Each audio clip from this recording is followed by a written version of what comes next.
Today we'll walk you through a few different variations for Savasana. Really good to reset, a little bit of restorative using some props. So our first variation, we're going to place the bolster underneath the knees. So simply take the feet out hip distance, place the bolster underneath the knees, and then slowly walk yourself onto your back.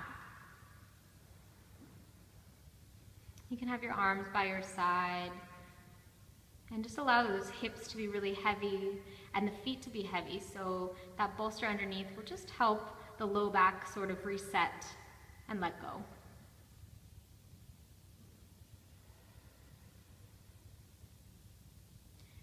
Our next Savasana variation is to just take your legs straight up towards the sky.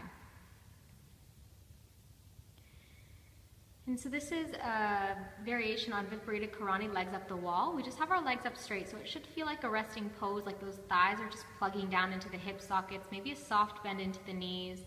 Just take a moment to find a place that feels restful. And if you want to take this relaxation a little bit deeper, you might like to play with putting a bolster underneath the hips and then taking those legs up towards the sky once again. It feels really good. Emily loves it.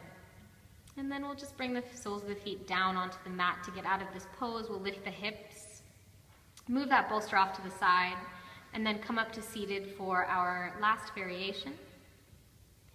You can place that bolster long ways along the spine. Have a look back, make sure it's nice and straight. And then you can either keep the soles of the feet together or extend your legs forward. And then bring that bolster all the way in towards your low back before you start to ease yourself down. Arms down to either side. The back of the head can just rest on the bolster. And this is a beautiful heart opener, a gentle back bend. And let those shoulders be soft to either side.